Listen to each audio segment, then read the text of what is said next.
Un autre axe qui peut représenter une clé qu'on ferme correctement ou quelque chose qu'on peut récupérer de manière simple, c'est d'avoir fait des sauvegardes. Mais là encore, certainement pas n'importe comment, il y a des techniques et j'aimerais vous entendre sur ce que vous recommandez pour vous, pour vos clients, pour vos contacts. Comment on fait une sauvegarde et il n'en faut pas qu'une, si j'ai bien compris. Je ne vais pas détailler la partie sauvegarde en technique. Moi, la meilleure sauvegarde, peu importe qu'elle soit dupliquée, ça on peut en parler, c'est la sauvegarde qui est testée. Parce que c'est bien beau de sauvegarder, ça il n'y a pas de souci, vous avez peut-être déjà tout sauvegardé dans un cloud, mais est-ce que vous avez déjà essayé de restaurer les données? Est-ce qu'elles étaient accessibles? Et pour combien de temps? Parce que dans la crise, la viabilité, quoi. Voilà, il faut une sauvegarde qui n'a pas été testée. Pour moi, j'appelle pas ça une sauvegarde. C'est ok, on a stocké, mais ce n'est pas sauvegardé. Oui, bien sûr. Au niveau des sauvegardes, moi j'utilise toujours le système des 3-2-1. Voilà, donc 3 sauvegardes différentes sur 2 supports, dont un externalisé. Ok, ça veut dire très concrètement, on en fait une à quel endroit? On commence par quoi? Sur son PC par exemple, ok. Voilà, ou sur sa session. Ok. Ensuite sur un deuxième, ça peut être sur un NAS qui va être à l'extérieur de votre bureau par exemple. Et le troisième sur un cloud ou sur un NAS extérieur à la société. Ok. Qui pratique de la sorte, juste comme ça, pour pouvoir avoir quand même un public éclairé, hein. Ok, très important. Est-ce qu'il y a d'autres choses à faire, à surveiller au niveau de ces sauvegardes ou est-ce qu'une fois qu'on a appliqué c'est dans quel sens, 3-2-1 ou 1-2-3 Le 3-2-1, est-ce qu'il y a d'autres façons Il faut avoir une approche un petit peu bateau insubmersible, c'est-à-dire qu'il faut cloisonner vos données, c'est-à-dire en fonction de l'importance que vous accordez à vos données, on ne va pas les sauvegarder sur les mêmes supports. Hein. Et là aussi, il y a toujours une approche globale en termes de sécurité, et ça, c'est pas la cyber qui l'a inventé. Hein, faire de la sécurité, moi je dis souvent, c'est un métier de feignant. C'est-à-dire qu'il faut en faire le moins possible, et pour en faire le moins possible, c'est sélectionner déjà les données qui sont le plus importantes pour vous, et celles-là, il faut mettre le paquet. Parce que dans tous les cas, et vous le voyez un petit peu, ce qui ressort de nos échanges, je veux dire, la sécurité n'est pas là pour empêcher une attaque, mais surtout pour en minimiser l'impact. Donc c'est à vous d'identifier l'impact, c'est-à-dire si cette donnée-là, on me la prend, je ne pourrai pas me relever. Si cette donnée, on me la prend, ça va me gratter. Si cette donnée, on me la prend, je pourrais la récupérer, je m'en fous. Voilà. Et donc, ce qui rejoint à ce que dit Yann et puis d'autres, hein, on est d'accord sur le principe avec le 3.2.1.0, c'est que c'est bien de sauvegarder, mais si vous sauvegardez 1, 2, 3, 10, 20 Tera, quand on va les restaurer 20 Tera, ça va vous prendre quelques jours. Ok. Voilà. Donc la première, si on peut dire le point d'entrée à toute cette approche en permanence, c'est par rapport à toutes les données que je manipule, ce qu'on faisait avant en fait. Moi, la question que je pose souvent à mes clients, collectivités ou dans le privé, je dis cette donnée-là, est-ce que vous la metteriez aujourd'hui dans un coffre-fort?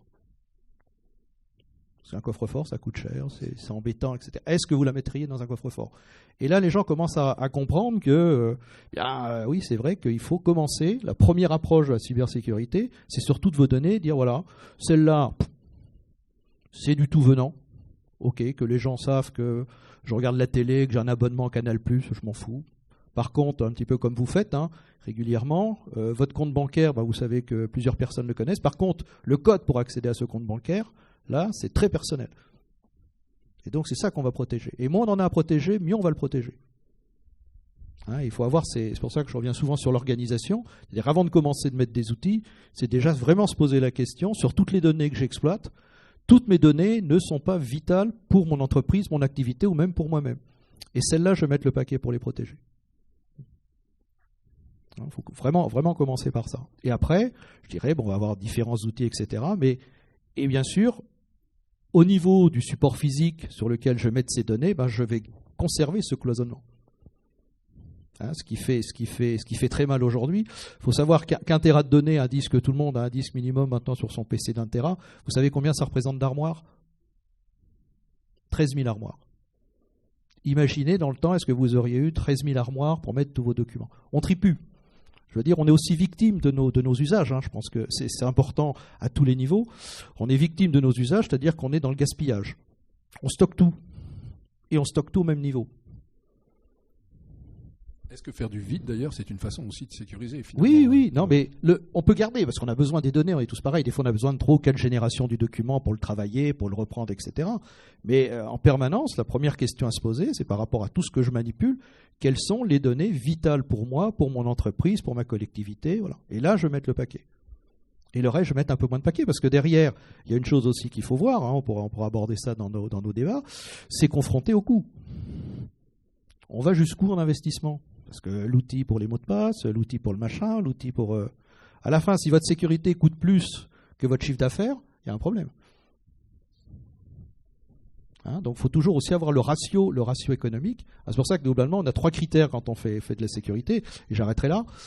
Premier critère, bien sûr, je vais réduire le risque, parce que la sécurité n'est pas là pour empêcher une attaque, mais pour en minimiser l'impact, et donc le risque que j'ai évalué, je vais le ramener à un niveau de risque acceptable, comme on fait dans toutes les sociétés, hein, c'est ça le but d'une société, c'est de vivre dans un niveau de risque acceptable. Deuxième, le coût acceptable, c'est-à-dire je suis prêt à mettre, comme vous le faites avec votre assurance, vous n'allez pas prendre une assurance voiture qui coûte le prix de votre voiture. Okay, donc vous faites un ratio naturel. Et le troisième qu'il ne faut pas oublier dans les organisations, c'est la notion de protection acceptable, c'est-à-dire est-ce que mes collaborateurs, et là ça nous amène après sur la formation, la sensibilisation, etc., est-ce que mes collaborateurs vont accepter les mesures de sécurité que je vais mettre en place, notamment sur les mots de passe, sur voilà, sinon on retrouve le coup du post-it et tout, quoi, des exemples, on en a tous pléthore. Sinon, les collaborateurs, qu'est-ce qu'ils font? Ils contournent, et c'est encore pire. Hein, c'est l'anecdote classique pour entrer dans un bâtiment. Moi, je commence toujours par faire le tour du bâtiment, et 9 fois sur 10, la porte d'évacuation incendie est ouverte, parce que ça embête les gens de rentrer en permanence, de rentrer le digicode pour rentrer dans la boîte. Et donc, je sors soit pour fumer une cigarette, soit pour boire une petite bière bien fraîche quand il faisait si chaud. Je ne vais pas passer par la porte d'entrée, je vais sortir par la porte incendie. Et la porte incendie, tout le monde peut y rentrer. Voilà. Damien. Il y a une vieille statistique, mais qui doit toujours être juste, c'est qu'il y a plus de la moitié des entreprises privées qui sont victimes d'un risque cyber qui mettent la clé sous la porte. La sauvegarde, c'est la seule solution pour se prémunir à ce genre de choses.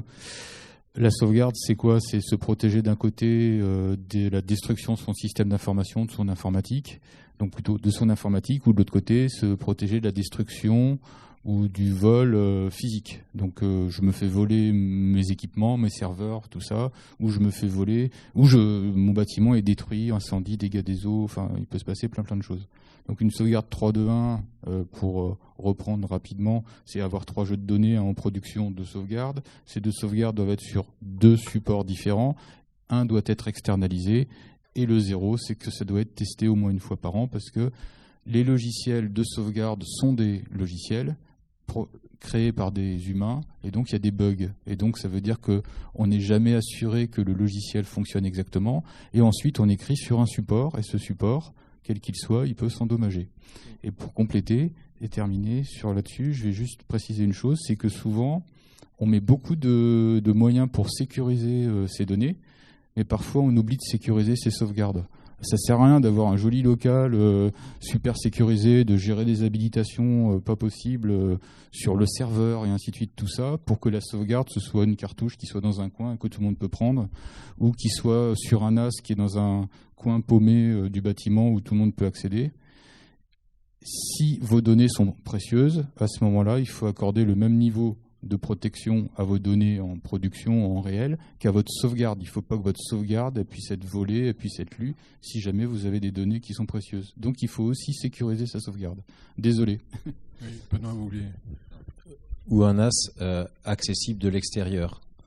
Parce que là, c'est un truc aussi, hein, c'est pratique d'accéder à distance à ces données, mais si vous y accédez, d'autres qui sauraient passer les sécurités de votre dispositif, qui est pour beaucoup sont des dispositifs finalement assez grand public, finalement vos données, vous les exposez. Et on parle de choses très concrètes. Une mairie récente là, a eu ce type de problème.